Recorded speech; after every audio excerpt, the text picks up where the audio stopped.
Kapitolyo. Halika, tikman natin. Magandang kapihan na halos tabi ng kartilya ng Katipunan. Masarap na pagkain, lokal na inihahaing kape. Iyan daw ang may pagmamalaki ng Kapitolyo. Isang lokal na restaurant na nagsisilbi ng lokal na kape at mga pagkain. Madami-dami na din ang nagpunta sa kanilang kainan.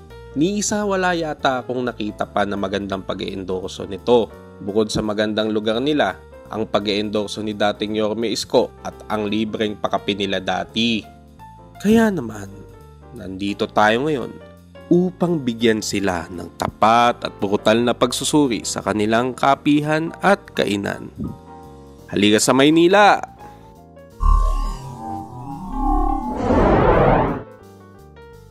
Halos sa tabi at lalakad ka lamang ng 50 hakbang pasimula sa estatwa mismo ni Bonifacio sa kartilya ng Katipunan.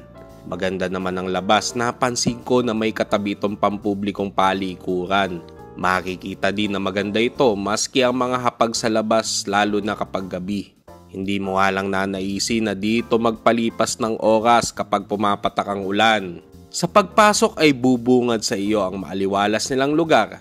Heto nga at kumuha kami ng inadobo sa kape na may kasamang inuming tsaang malamig. Pestong pasta na may karne ng manok at French custard na kape naman sa aking nobya. Tikman na natin! Sa inadobo na kape, ito ay mayroong adobong baboy na niluto sa kape, sinangag. Mayroon ding pamutat na kamatis at inatsarang mangga. Masarap naman yung adobo ngunit hindi masyadong lumasa yung sinasabi nilang kape. Kakaunti din ang dami ng karne. Yung baboy na ginamit ay kalidad naman at malambot ang karne. Manipis ang taba, nanunuot din ang lasa nito sa loob. Habang lasang-lasa mo naman yung adobo, igang-iga din ang sabaw at malapot.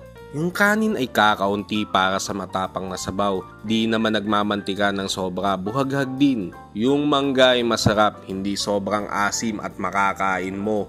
Ito ay naglasa sa pagitan ng matamis at maasim. Sa malamig na tiyan naman ay parang puro at matamis, di ko ito nagustuhan. Ito ay... Pwede naman siya.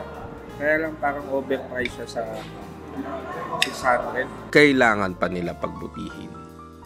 Sa pestong pasta na may karneng manok, to ay may mismong sarili nilang gawa na pasta. Ibang tigas ng masa.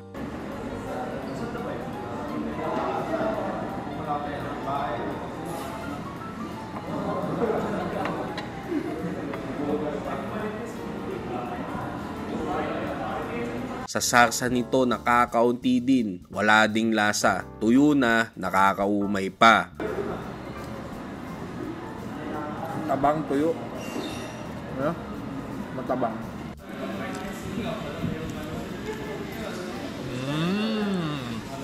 Dry.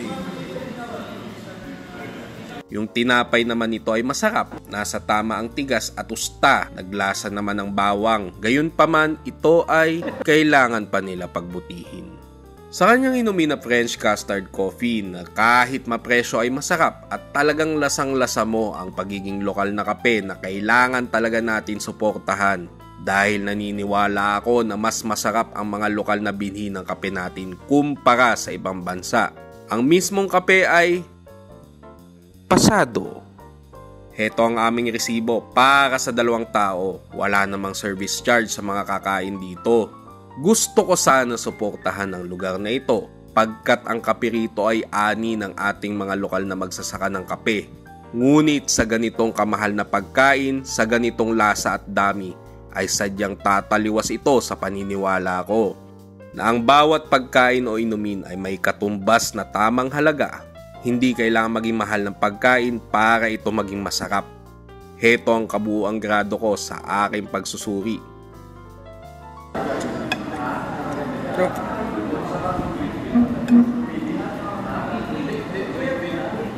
Dapat nag-KFC na nga lang tayo.